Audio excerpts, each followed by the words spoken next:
Fala pessoal, como é que vocês estão? Sério mesmo que vocês acharam que eu iria abandonar vocês? Postar uma aulinha aqui de um conceito básico de fisiologia aí pra gente matar saudades. Vamos lá pessoal, conceito básico de fisiologia denominado de homeostase, ou se você preferir, homeostasia. Sempre que você ouvir essa palavra, você automaticamente tem que pensar em um estado de equilíbrio. Quem é o principal centro controlador de homeostase do nosso organismo? É uma estrutura chamada de hipotálamo. Então, a partir de agora, falou-se em homeostase, automaticamente você precisa pensar aí no hipotálamo. E por que a homeostase é importante para nós? Ou o que tem a ver essa situação de homeostase aí com as áreas da saúde?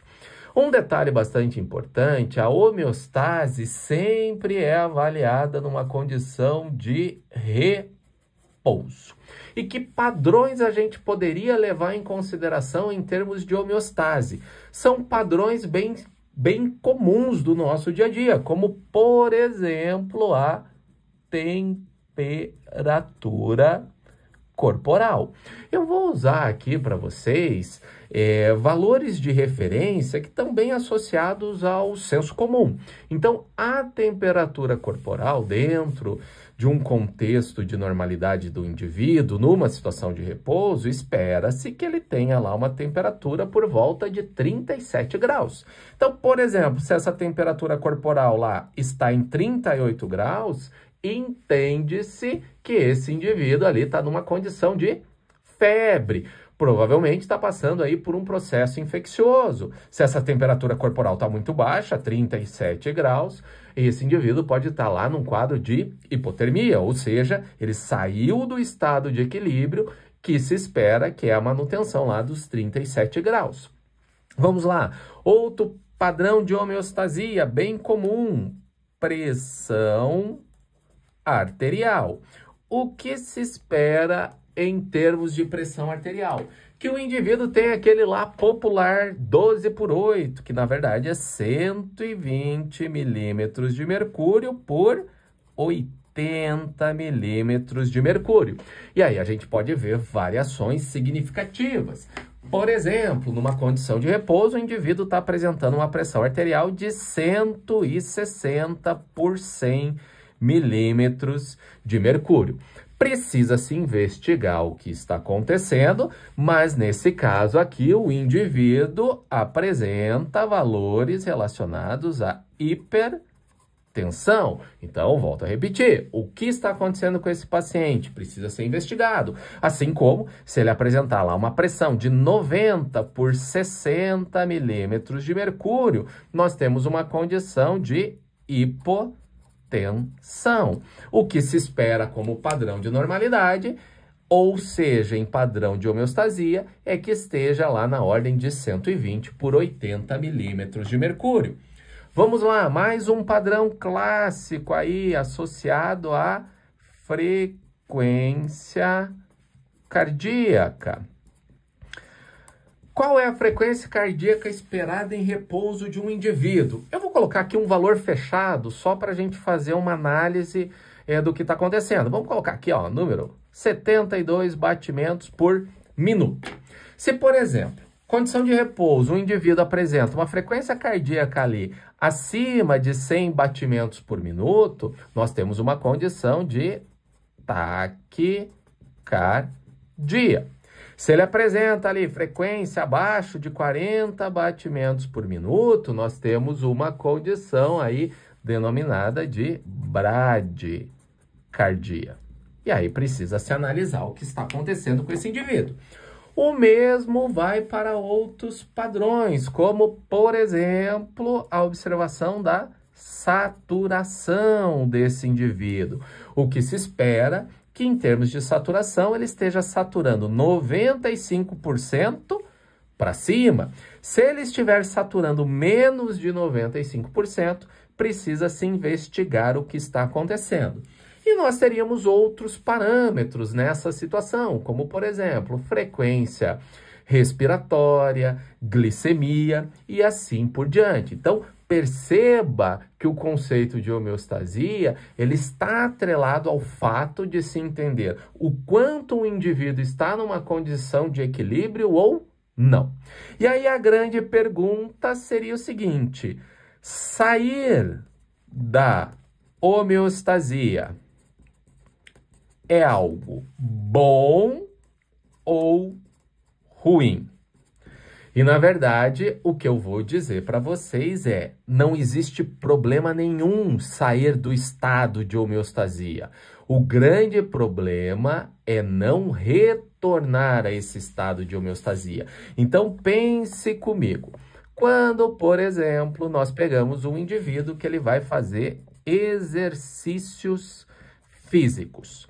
E todos nós já sabemos que a prática regular de exercícios físicos, ela é extremamente benéfica para a nossa saúde.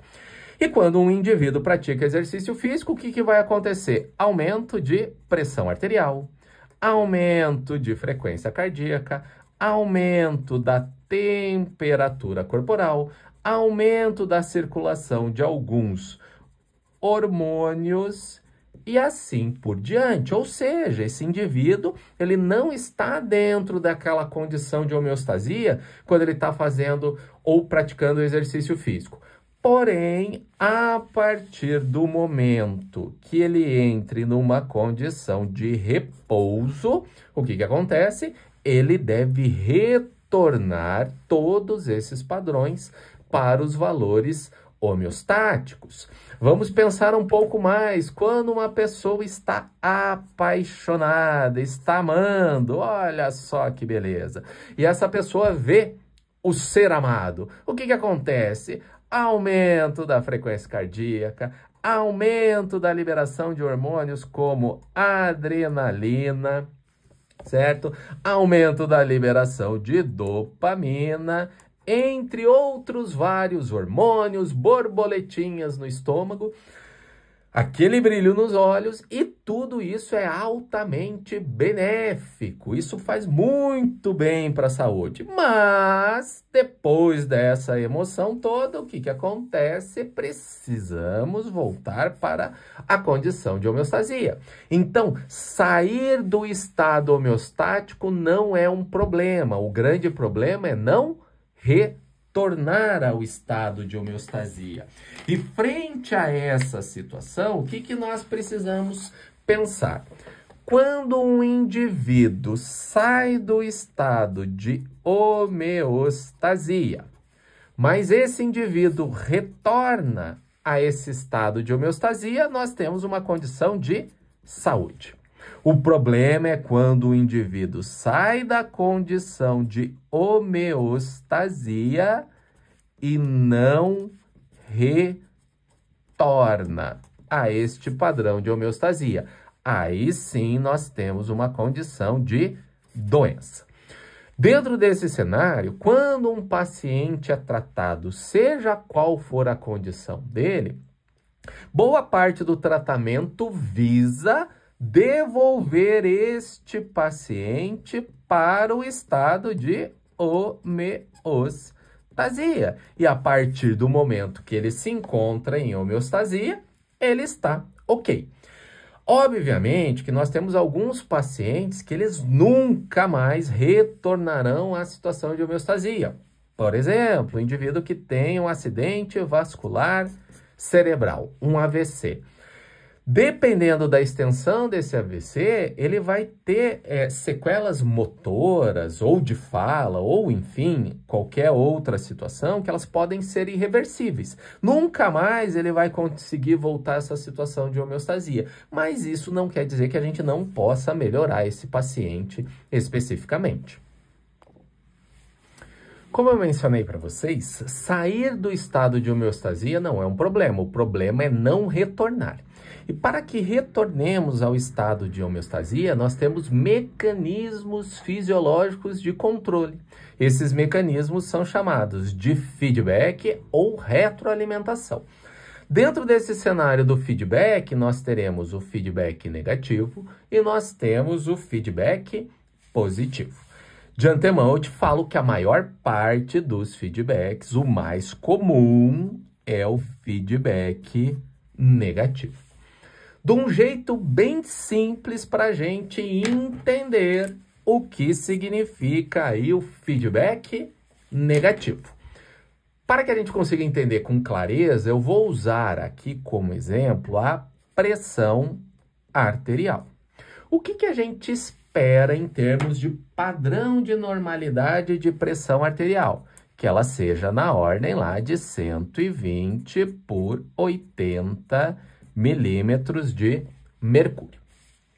Mas por diferentes motivos, vamos imaginar aqui que essa pressão arterial ela foi elevada. E nesse momento ela está 180 milímetros de mercúrio por 100 milímetros de mercúrio. Muito bem. O que a gente pode pensar aqui? A gente pode pensar em diversas situações, mas não vamos pensar nada que seja ruim, vamos pensar que seja algo legal. Essa pessoa está fazendo aqui um exercício físico. E durante o exercício físico, o aumento do trabalho físico, consequentemente, nós teremos um aumento da pressão arterial desse indivíduo enquanto ele estiver em atividade.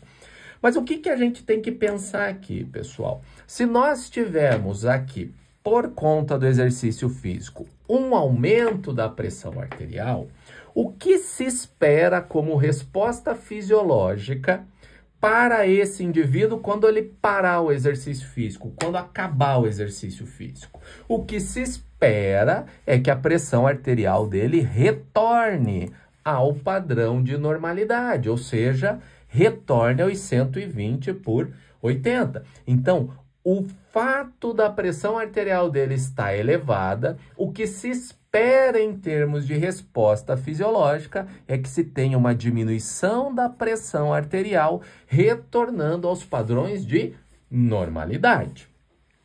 Vamos continuar essa linha de raciocínio. Independente de qual seja o motivo, nesse momento a pressão arterial desse indivíduo teve uma queda, ela diminuiu. Ela se encontra aí por volta de 90 por 60 milímetros de mercúrio. Uma vez que a pressão arterial desse indivíduo está em queda, diminuiu, qual é a resposta fisiológica esperada? Que essa pressão arterial, ela aumente. Aumente para onde? Voltando para o padrão de normalidade. Então, isso daqui é um mecanismo de controle.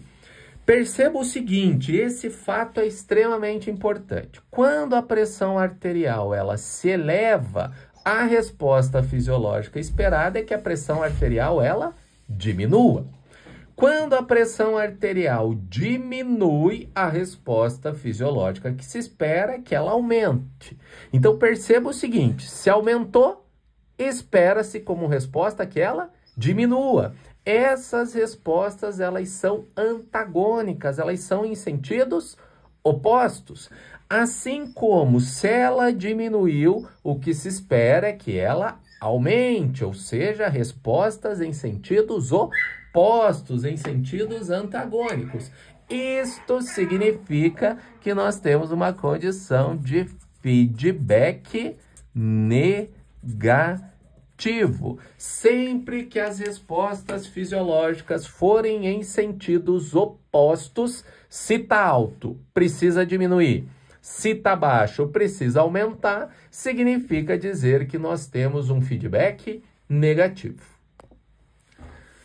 Para finalizar, vamos falar lá de feedback positivo. Antes de falar dele, uma situação bastante importante. O hipotálamo, como eu comentei para vocês, principal centro controlador da homeostase. O hipotálamo, ele controla a hipófise. A hipófise é liberada por fazer a liberação de um hormônio chamado de ocitocina.